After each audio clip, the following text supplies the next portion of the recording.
Today's episode of Tiling Connect is brought to you by Lux's Grates, the leaders in aluminium drainage, which are UV stable, rust proof and customisable on site.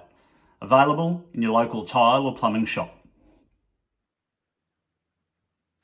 Hey everybody, Mark here from Tiling Connect. Welcome to today's episode. I have another incredible guest with me today. I have Hanah Mills from Ideal Nutrition.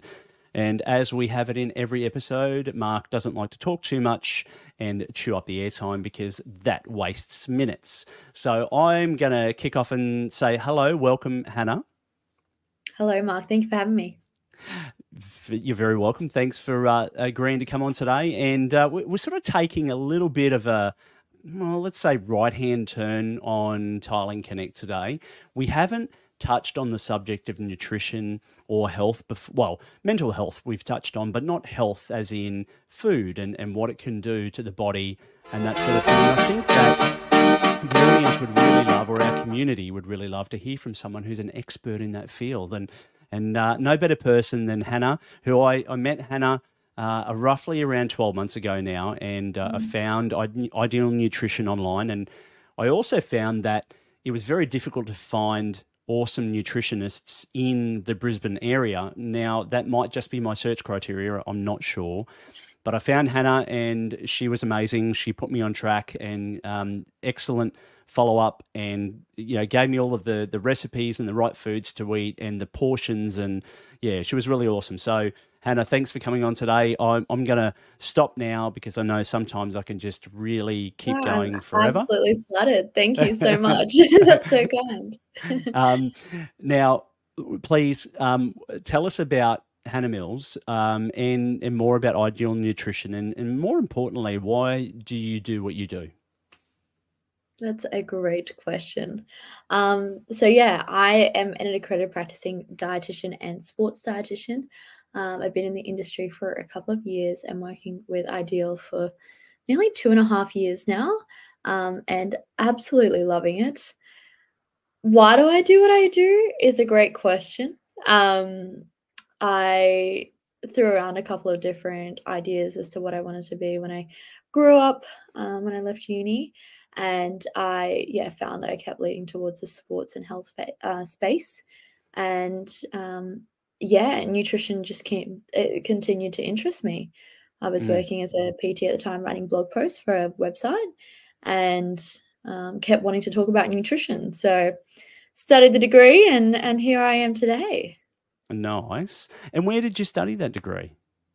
Griffith University in Gold Coast. I was on the Goldie, okay. Because you moved from up north. Is it Rocky?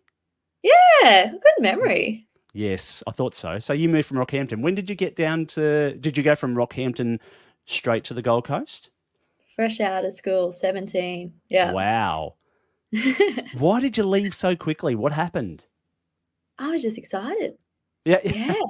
I was thinking about this the other day. I was like, I don't know why I actually moved to Gold Coast, but I think I actually fell in love with it at schoolies, which is a bit embarrassing to say, but wow, it's quite a beautiful area. Yeah. No, nice. Hey, whatever.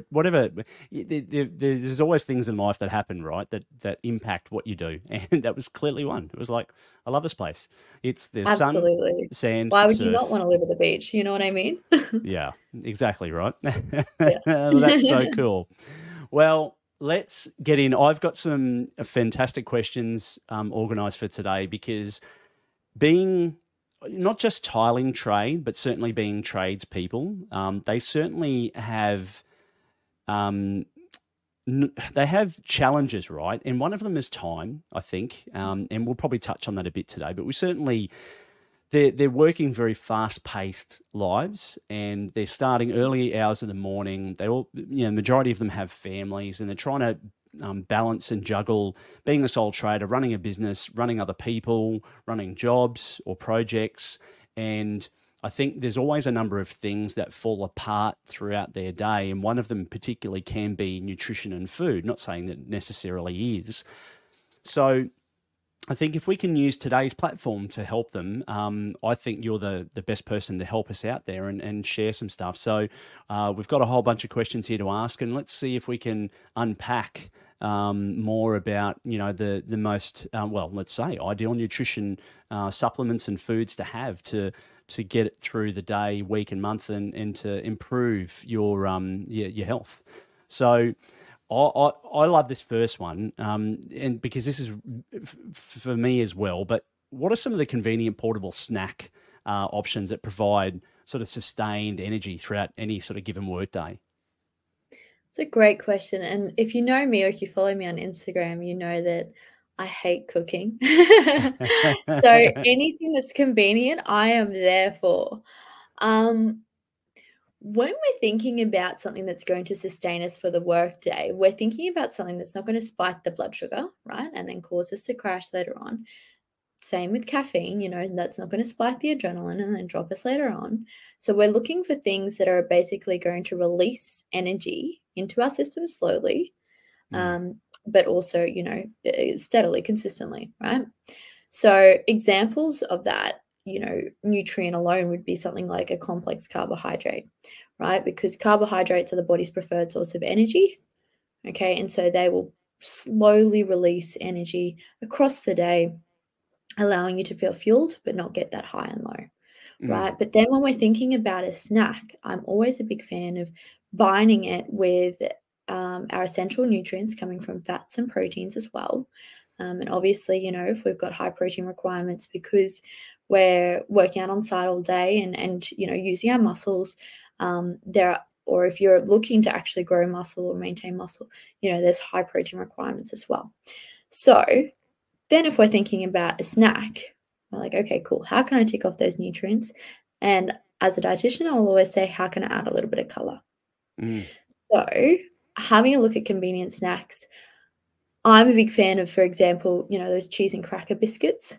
Oh, yeah. You get a packet of 4, get the low-fat cheese, okay? So, it's a little bit better for your health. And then pair that with some slices of tomato.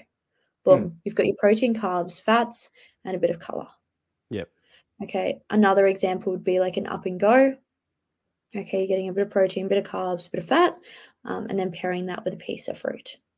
Yeah, Another wow. example could be a Carmen's, like the 10-gram protein nut bar, and then you might want to have that, with a piece of fruit as well, or even a glass of milk, something, or a cup of juice to keep you going.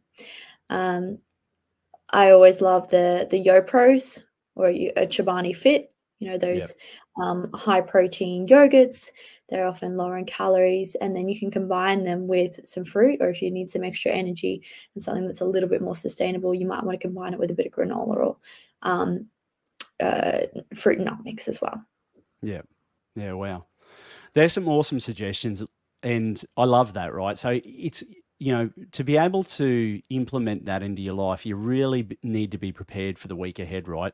And I'm sure you would agree with that, Hanah, because I often see during the week when I go to the service station and I'm filling up fuel in the van for work, I see a number of tradespeople, because I get up early, right? So I'm up at sort of 5 a.m., 5:30 a.m. Sometimes I'll be on the road by 6.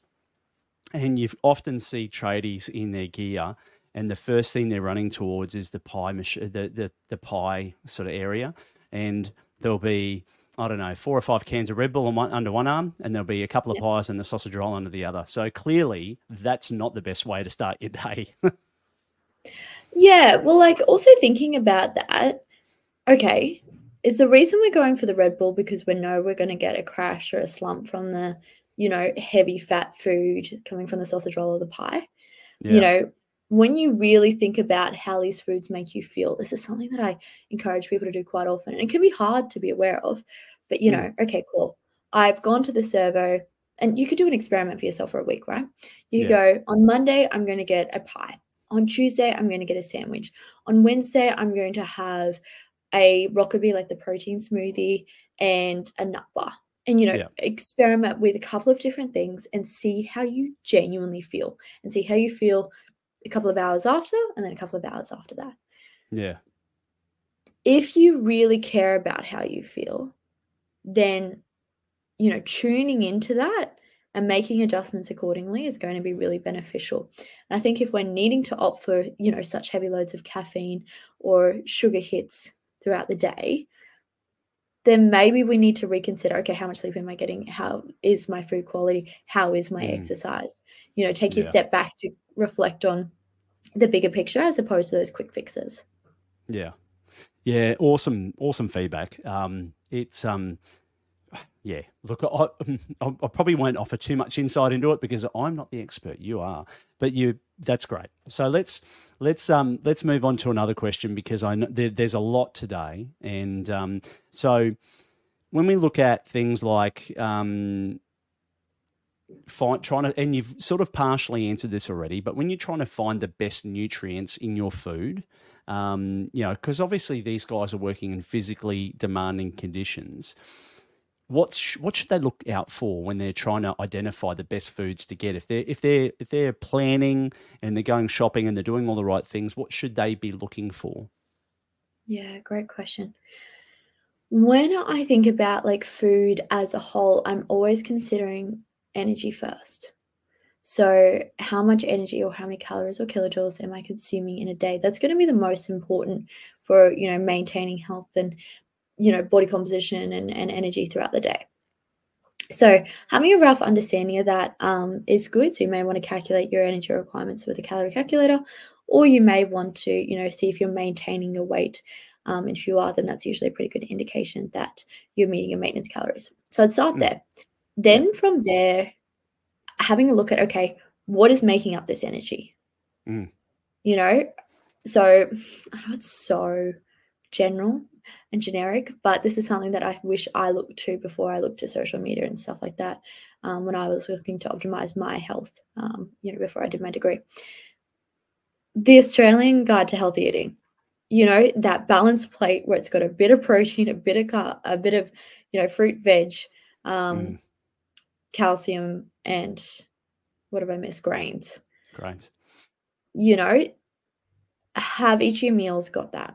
Or thinking about it in a different way, if you kind of want to go, okay, have I got a bit of protein? Have I got a bit of carbs?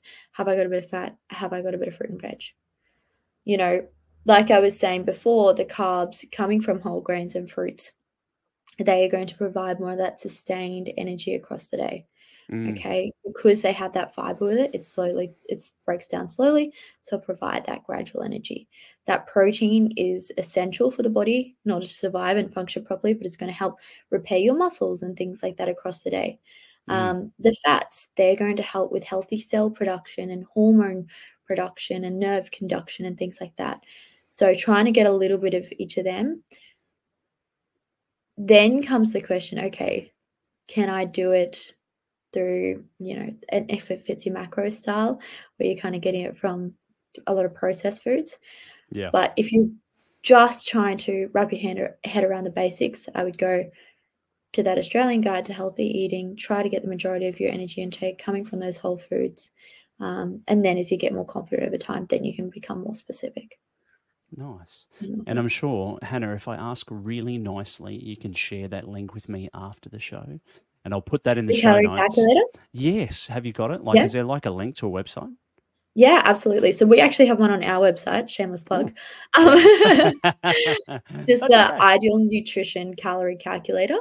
But I will leave that link, and I'll also leave the link for the Australian Guide to Healthy Eating. Yeah, that would be awesome, because I'll put that in the show notes later on. And our audiences, like many other audiences and communities, are very busy and they're all fast-paced, but we like to give them, the quick and easy ways to get through to this really cool information. So that would be awesome. Thank you for providing that. It takes like 10 seconds to calculate. Hey, it's so quick.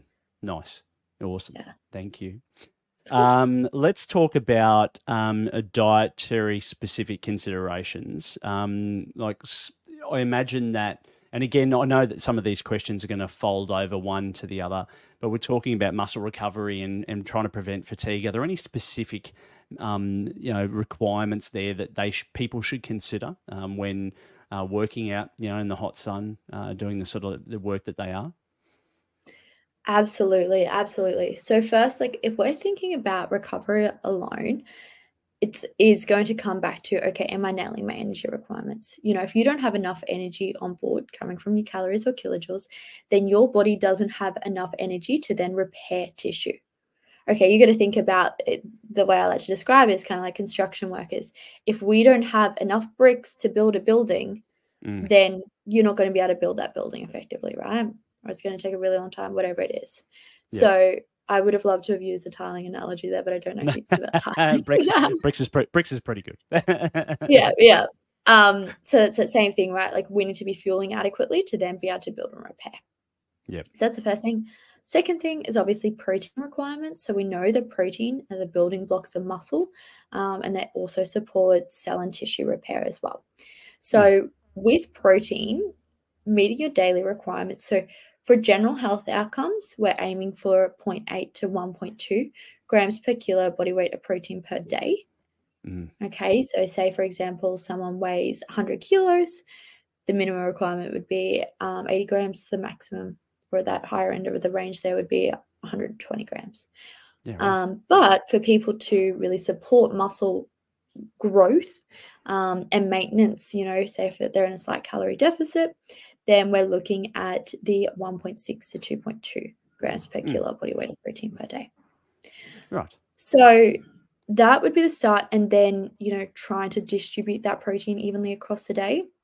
The reason that's important is because as your muscles repair throughout the day, they will need amino acids to support that process. So proteins to support that process, right? They need that protein there to kind of pull from to then go, okay, cool, we're going to build this tissue now, right? Yeah. So the more we can kind of distribute it across 3 to 6 meals per day, the better.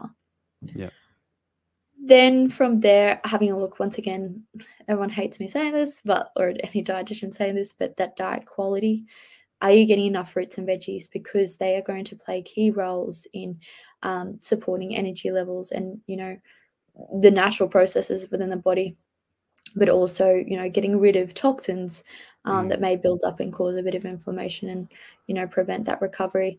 They're going to, you know, provide heaps of things that will essentially support that process. Yeah, nice. Another thing, hydration. Okay, so I feel like I'm just covering off the bases right now, but like around 70% of your body is made up of water.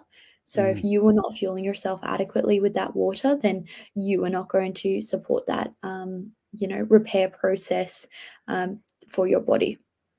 So the standard protocol is actually just drink to thirst, because everyone has such different requirements and they have different sweat rates, you know, especially tiling. I'm sure everyone's sweating all day. So as long as your urine is a pale to a clear yellow, or you're, you know, just drinking to thirst, hydration should be okay. Finally, and I think I was going to answer this question when you were going to ask about supplements. It's all right. Sorry. Do you want me to answer it now? No, you go for it. You keep going. It's all right. It's gold. Okay. So, yeah, then finally we're thinking about electrolytes. So electrolytes, most people will ask about magnesium. Magnesium can be beneficial for, you know, decreasing, you know, muscle tension and things like that, and preventing cramps and, you know, supporting sleep and stuff if you're deficient. Okay, so you can test that through a blood test, and you can see if you're deficient, but if you're not, it's probably not going to do a lot. Yeah. So if we're thinking about recovery, maybe you want to get a blood test to see where that's at. But outside of that, if you have high sweat rates, and especially if you're a salty sweater, so if you feel salt on your skin, then replenishing through electrolytes like sodium, magnesium, and chloride could be beneficial. Yeah, right. There's a lot to unpack there, right? A lot of information. So first of all, thank you for sharing. I'm learning more about things just speaking to you today than I did previously. If I'm a contractor, or if I'm just a person that's listening to this episode, where do I start? Like, what do I do first? Like, if I have literally no idea, I'm listening to all of this great content, how do I first of all measure where I'm at in life with my nutrition and health to be able to then apply all of the wonderful things that you've been sharing today? Can you repeat that question? Sorry.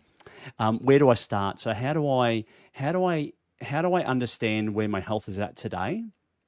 What tests can I do to work out what my levels are like? Whether, and it doesn't necessarily need to be weight, but certainly we know the weight impacts on different people differently.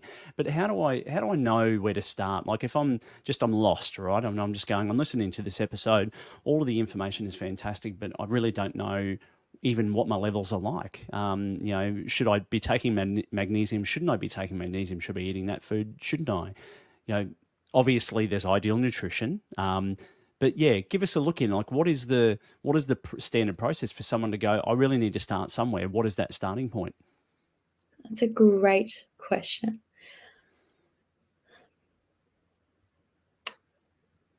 When someone is trying to see where their health is at, I would always start by recommending, checking in with yourself. Once again, how's your energy levels? How's your sleep?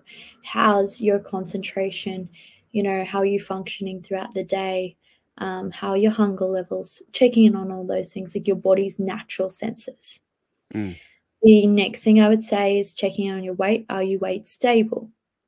The third thing, or is your weight trending in the way that you would like it to trend? Yeah. And then from there, I would actually recommend talking to a dietitian. I was going to say a doctor, but usually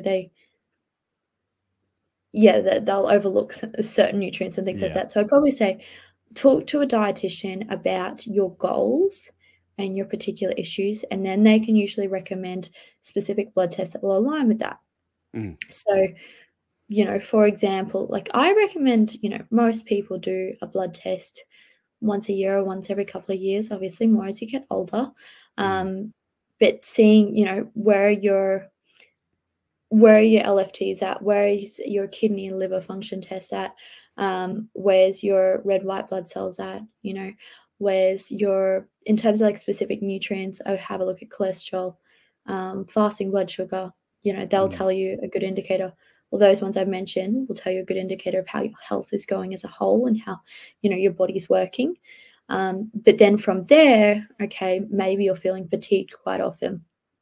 Let's have a look at vitamin B12, iron, maybe even vitamin D. Okay, how's your immune system? Maybe we'll have a look at zinc and vitamin D. It's very specific to the individual, but starting with where's your weight at? How are you feeling as a whole? And then, maybe talking to a dietitian to get a little bit more specific recommendations for you from there. Yeah. No, look, that's awesome. And I highly recommend the whole getting your bloods done or blood tests done regularly. I probably didn't do it early enough in my life, but I don't think it certainly hurt me because I'm alive. And but certainly as you get older and getting bloods done every 12 months, you can check in on cholesterol. Like I only learned about 12 months ago now that I'm low iron, and I've been giving blood.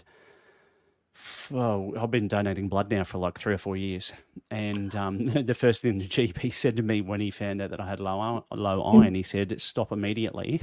And I'm like, and I had no idea why. So I'm currently on. I had an iron infusion about 6 months ago, and I've just been on iron tablets every second day since then, and I'm due to go back for a follow-up exam.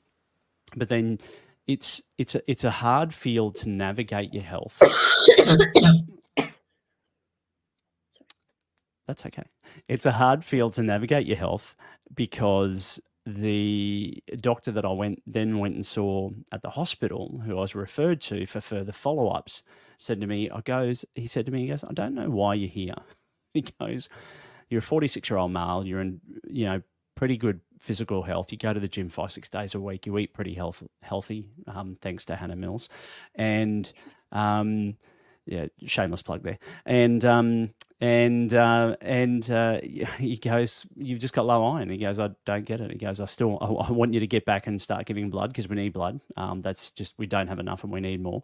And it was a really difficult pathway to navigate. And so anyway, I'm having more tests, but the point of the moral of the story is that blood tests can really help you understand how your body's functioning on the inside, which you really don't know until you actually go and get the test done. And it's important to have it done on a regular basis. So, are you looking for a water drainage solution that serves its purpose and adds a touch of elegance to your space? Lux's Grates are here to revolutionise your indoor and outdoor spaces. Whether it's your shower, bathroom, balcony, pool, or any other area, Lux's Grates is the ideal choice. It's quick and easy installation that you can bang out in just over an hour. Their standard grates offer a classic and timeless look, while the next generation style adds a modern twist.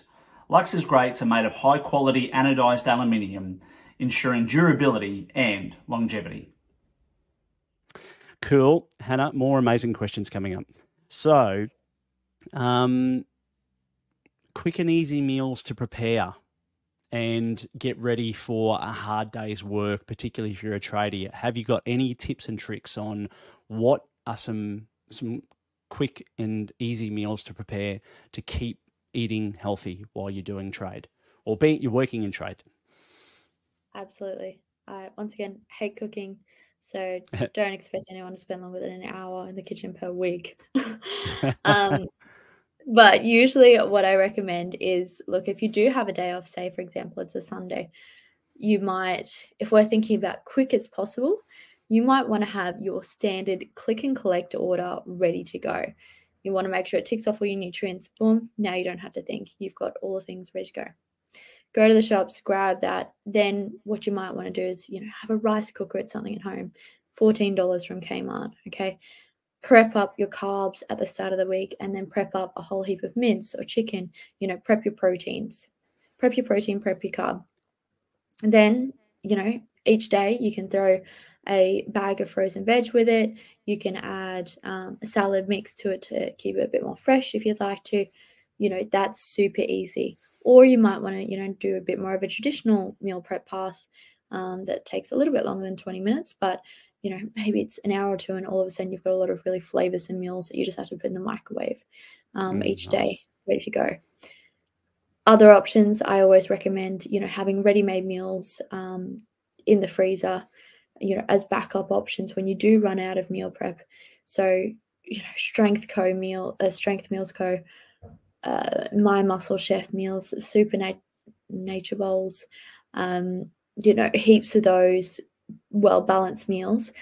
Often those ready-made meals do lack vegetables. So once again, if you can add a bit of salad mix or add some frozen veggies, fantastic. Yeah. But worst comes to worst, we haven't done any prep at all and you don't have any, ready-made meals in the freezer. Maybe it's a matter of getting a rice cup, tuna, and, salad mix again. You can grab all of that from Woolworths there that day, ready to go.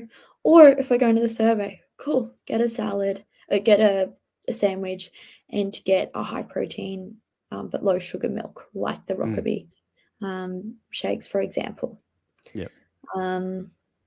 If we're out on the go, those are probably my go-to recommendations. That's awesome. That's pretty cool. Anything that can keep people away from sausage rolls, pies and Red Bull, I think, is a huge victory in the path of nutrition and health for tradies and for other people listening to the program. And I think a lot of people undervalue ready-made meals. They're probably similar price to what you're going to pay at the servo, but way more nutritious. They can be way more enjoyable. There's heaps of variety and stuff like that. And they're just as easy. So, yeah. Absolutely. Very cool. We've already sort of spoken about hydration, and I think, you mentioned before about 70% of our body is made up of water, right? And I don't think that, from what I've seen, I don't think enough people drink enough water throughout the day. Is it 3 liters a day? Is that still sort of like the statistic, or is it am I just plucking a number out of the sky? It actually just really depends on the individual, right? So, Yeah. say, for example, one person weighs 50 kilos, the other person weighs 100 kilos. Okay, there's a massive variation there in what they would require. Another example would be, say, for example, we've got two 80-kilo people, but one works in the office all day and the other is out tiling and, sweating all day. Massive variation again. So it is quite individual. And then it also depends on sweat rate. You might be a really sweaty person and I might not be, and so then all of a sudden I don't really need as much water, but you'll need, a decent amount of water to top you up. So it really does depend on the individual, but that's why, current recommendations are just drink to thirst, make sure your urine is a pale to a clear yellow.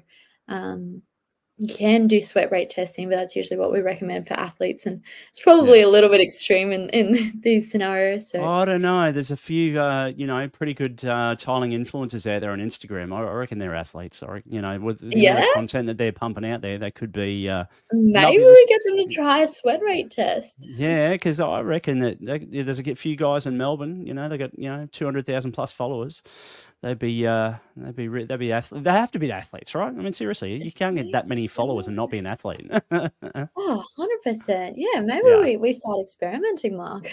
We could do that. Absolutely. Well, that's part 2. We'll definitely look at that. Come back, tune in next time for our sweat rate. Check out the results. That's so cool.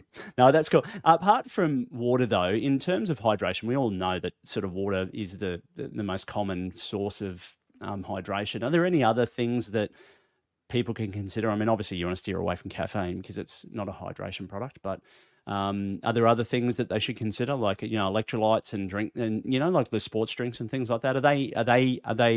Do they contribute towards good hydration? Absolutely. And like specifically sodium, right, can help with the absorption of water inside of the body.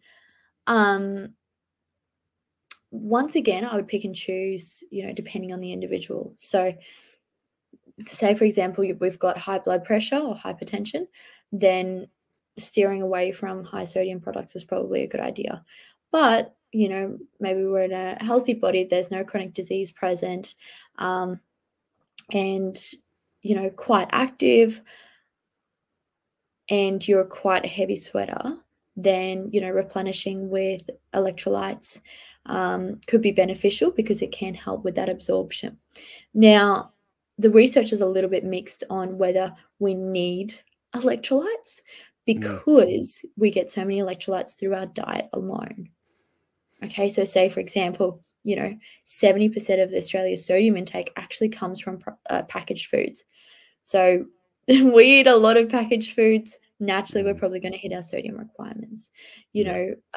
Chloride, magnesium, things like that. If you're meeting your fruits and veggie requirements, you're probably meeting those requirements as well. So for the average person, I don't usually recommend electrolytes. However, if you're sweating for greater than 4 hours per day, quite heavily, then it may be beneficial. Okay. Once again, especially if you're a salty sweater. So if you can, when I finish a run, I can literally dust the salt off my arms. Like, it's pretty insane. Yeah. So if you're at that end of the extreme, topping up on electrolyte-based drinks can be beneficial. But if not, having those electrolytes isn't bad. It's just going to make a little bit more expensive water. But what we do find is that people often keep up with their hydration or their water requirements more when they're having, a flavoursome drink. For example, Diet Cordial, or for example, electrolyte drinks like Powerade or Gatorade and stuff like that. Awesome. So choose that and park the Red Bull, everybody. That's the key message for today. Red Bulls are okay on an occasional basis, not every day. Like I see some people at servos getting 4 packs. Oh my God, I don't know how they survive. Yeah, like each their own. Caffeine, it can be beneficial. But I think when you're reliant on it, it's kind of like, okay, cool.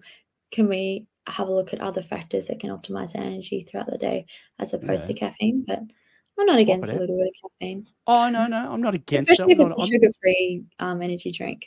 Yeah, I'm not a hater. Like, I love caffeine. I'm sort of just like, swap it out, have some broccoli or something. Potato, same thing, really. Where are we? We talked a little bit about supplements and vitamins before, and you mentioned specifically protein or having protein. So, and I know this is one of the things that we touched on with me as well about having protein powders and things. What are your sort of recommendations for people? That doesn't need to specifically be trade orientated, but what are your recommendations for people in terms of having the right levels of protein and stuff to have a correct balance in this whole mix of nutrition? Yeah, so usually, like I said before, we're aiming for the 0.8 to 1.2 grams per kilo body weight of protein per day to maintain health. And obviously opting for the higher, so the 1.6 to 2.2 grams per kilo body weight of protein per day for someone who's looking to grow or maintain muscle. Usually what I recommend is trying to go for whole foods first. So trying to get your protein in through, meats and high protein fortified carbohydrate products like the bread and pizza bases and wraps out there these days. Adding plant-based protein. Oh, sorry, Hannah. I didn't mean to interrupt. You said something really important then. So when you say meats, you're talking like, is red meat obviously the best, or red meats are the best to have for high protein? Not necessarily. No. No. Okay, cool. No. In fact, red meat is often high in saturated fats. If you taking off the fats from the red meat and opting for more of that lean source, then it's okay. But no, same thing, like everything in moderation. A lot of the guidelines recommend, keeping it to a max of 2 to 3 serves of red meat per week. And then just trying to get in, your omega-3 rich protein like salmon in 2 to 3 times a week.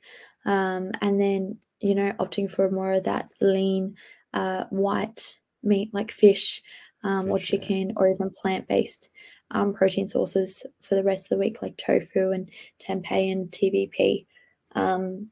That's just because like each of those types of proteins contain different types of nutrients.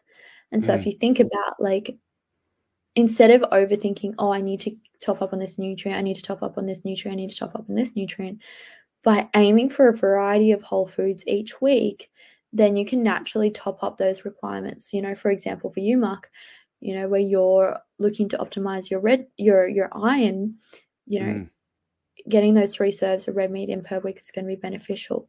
But then if we're thinking about your health as a whole, getting the omega-3 in through the salmon is also going to be beneficial. So each of those food types will play a different role inside of the body. So neither is better than another. Just aiming for that variety each day is going to be beneficial. Yeah, nice. Awesome. Okay. Sorry, I lost track there for a second. That's okay. This is a really good question, actually. This came in from a listener, and it wasn't me that created it, but they asked, what strategies can I use to resist unhealthy food cravings while working long hours? I think it's a great question.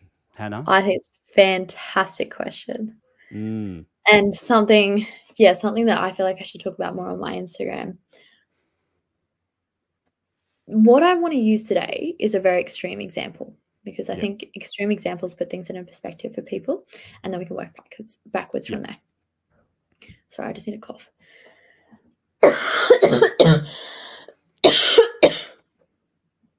Sorry. That's okay. Are you all right? The extreme example I'm going to use is binge eating disorder. So binge eating disorder is obviously the most extreme, where, people get to a situation where they can't control themselves over their food, and they end up eating copious amounts of food way past the point of fullness. So the ways that we manage that is through a RAVES model. Okay, and we start with regularity. The research shows that by eating regularly, you are able to prevent that overeating later on. Okay, so if you think about, for example, Mark, if I were to take your breakfast and your lunch away from you, by dinner time, you are going to be ravenous. You're going to eat anything that you can see, right? I used to be the same. When I started working full-time, this is a funny story, but like when I started working full-time as a dietitian, I would get one lunch break and, and I would have to fit in like, I don't know, up to 16 clients a day. It was a lot of clients. Wow. One, half an hour lunch break in the middle. And so I'd get one lunch break, and then by the time I got home, I would eat the entire pantry. But as soon as I had a snack, so I would actually start to have a snack on my drive home, then I would only eat half the pantry. It's a metaphor, but like, you know what I mean? Yeah. By eating regularly, you're able to manage your hunger hormones, ghrelin and leptin, okay, and basically tell them that you've had food, you're going to get food soon. Yep. Naturally, that can calm your thinking and craving around different foods because you know that you're going to be satiated later. The second thing I want to add there and in line with the Raves model is adequacy. So that's the next step. You know that after a balanced meal, you are way less likely to crave things than what you are if you were to just have, so say for example, for breakfast, you just had white bread with a bit of butter on it. Yeah. Okay. 10 minutes time, you're going to be like, oh yeah, there's a bit of cake there, or there's a sausage roll there. Like, you know what I mean? And you're going to be thinking about it more, okay, because that's your hunger hormones kicking in. But you're also naturally going to be hungry still because you haven't satiated your stomach, you haven't satisfied your stomach, and you haven't satisfied your hunger hormones.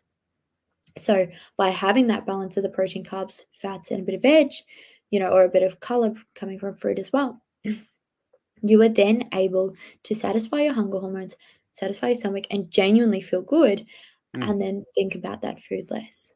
Yeah, wow. Okay, and like for example, for yourself, like if you have a decent meal, you're like, oh yeah, I could have dessert, I could not. Like I don't really mind.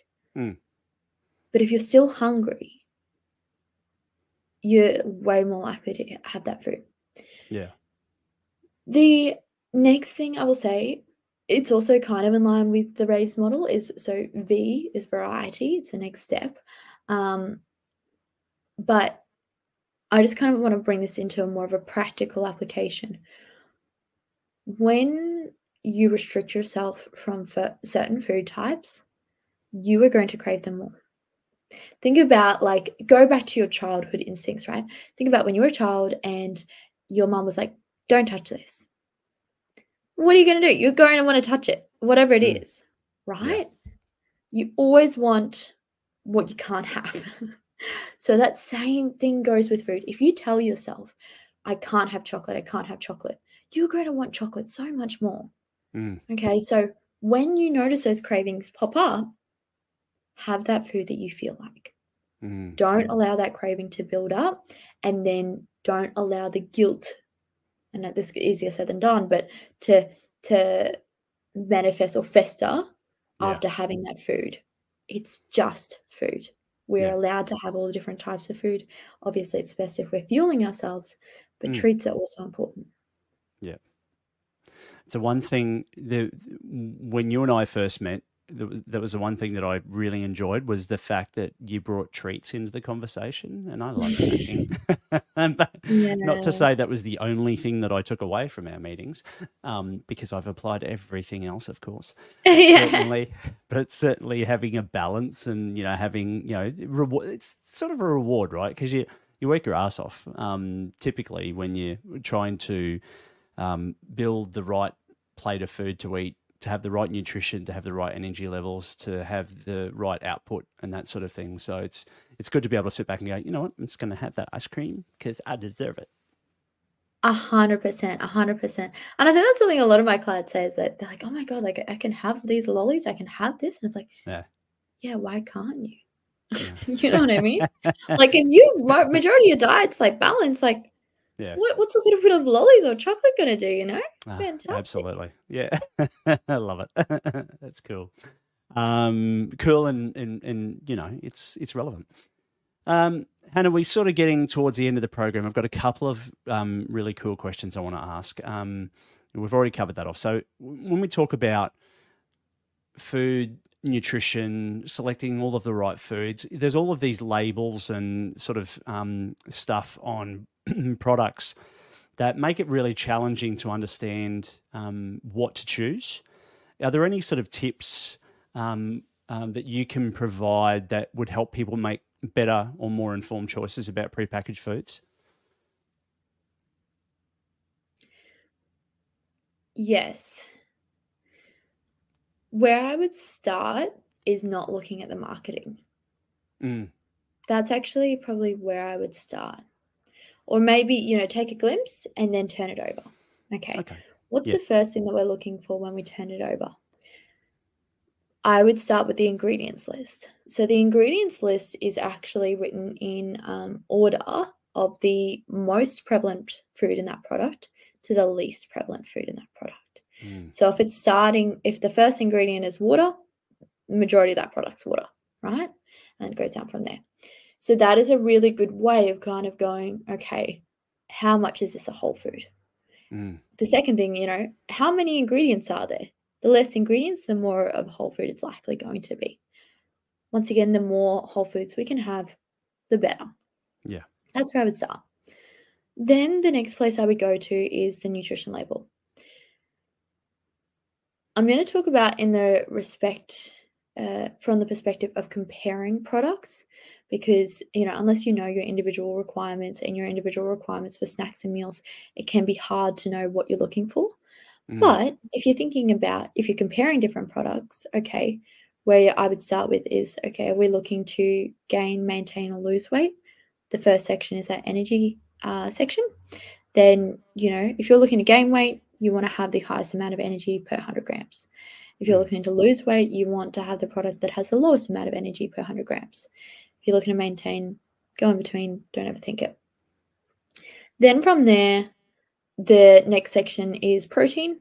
Okay, like I was talking about before, protein is going to help keep us fuller for longer and slowly release those nutrients throughout the day. So, getting a decent amount of protein in, once again, comparing between the products and going, which product is higher in protein, go for that one. Next ones, from a health perspective, I would go, okay, opt for the products that are lower in sugar and saturated fat, because obviously those, over time can build up and, be less beneficial for health. And then finally, I would also always recommend opting for the product that's higher in fiber, because fiber helps with heaps of important roles inside of the body. Nice. That's awesome. Geez, you're like an encyclopedia of health. Do you know that? Like, you can literally rattle this stuff off without even looking at anything at all. That's great. You remind me of me when I was younger. Much younger. I worked in the pizza industry for a long time when I first started my life. And it was sort of like when you learn how to make pizzas, it's sort of one of those things. You start out as a kitchen hand generally when you work in a pizza place. And this is going back a long time ago. I'm not going to tell you what the year is. But you learn about all the ingredients, and then you learn how to construct the pizzas from the base to the sauce to all of the other ingredients, and then put it from its make facility into the oven. But over many years working in that industry, I ended up becoming a franchise trainer for the business. So I would actually train all of the new franchisees that come through. And I was very young at that time. I was only 20-year-old, I think. And I was the youngest person ever in the business to actually hold that position. But certainly it was pretty cool. And I remember being able to everybody would come to me and ask me a question about, the business and about the franchise and how it operated, and whether it was opening the store or whether it was making a pizza or whether it was ordering food. And I just knew information. It's like a filing cabinet in my mind, and I could just pull it out. You remind me of me a long time ago. So thank you for sharing all this information today. You've been incredible. I want to finish off today asking you, though, what does 2024 look like for you? How has the year started? It's only just kicked off.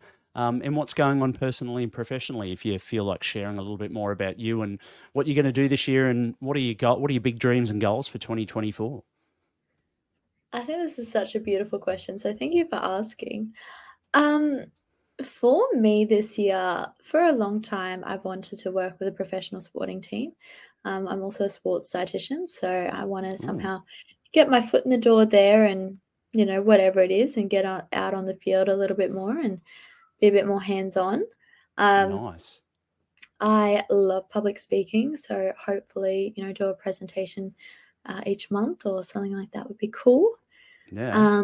We are also, like I was talking to you off air before, starting a podcast. So sorry. Yeah, so we're also starting a podcast called Insights with Ideal Nutrition, where I'm going Nice. to be interviewing different nutrition experts on the latest nutrition topics. So I'm going to be getting that up and running, which is exciting. And then Yeah. hopefully, continue seeing my beautiful clients and making lots of Instagram posts.